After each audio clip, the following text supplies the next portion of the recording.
मुंबईच्या बाकी राज्यात चालू होते, बाकी राज्यात कोरोना नव्हता का? बाकी राज्यात 15-15, 20-20 दिवस चालायचे. महाराष्ट्रामध्ये 3 आणि 4 दिवस अधिवेशन चाललं. अधिवेशन इतका कालावधी चाललाच पाहिजे ही भूमिका मांडायची. मी यांचं ऐकून नाही घ्यायचं अध्यक्ष महाराज. त्याच्यामुळे अध्यक्ष महाराज मला माझी जबाबदारी त्या चेअरवर बसून मला माहिती होती की मी या सभागृहाला काय न्याय दिला पाहिजे. हे माझी जबाबदारी होती अध्यक्ष महाराज. मला तुमच्यावर काही आरोप आणायचा नाही अध्यक्ष महाराज.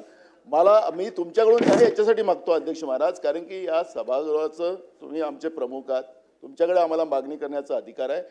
अध्यक्ष महाराज माझी विनंती आपल्याला, मी काही आदेश सूचना नाही करत अध्यक्ष महाराज, हे अधिवेशन कृपया विदर्भासाठी आपण वाढवून द्यावा सरकारला आणि त्या पद्धतीची भूमिका आपण मांडावी असं माझं मत आहे. मुख्यमंत्री महोदयांनी म्हटलं मला काही विरोध करायची गरज नाही, मला पाहिजेच अधिवेशन विदर्भात असं ते म्हणाले. ठीक आहे, कामकाज पुढे जाऊ दे. तुम्ही अध्यक्ष महाराज आम्हाला न्याय द्या, ही भूमिका आमची आहे.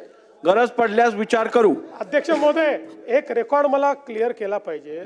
नानाभाऊंचा अधिवेशनाकरता किती आग्रह असला तरी नानाभाऊ त्या काळामध्ये 3 आणि 5 दिवसाचेच अधिवेशन मुंबईचे झाले नाही. मुंबईच्या बाकी राज्यात चालू होते, बाकी राज्यात कोरोना नव्हता का?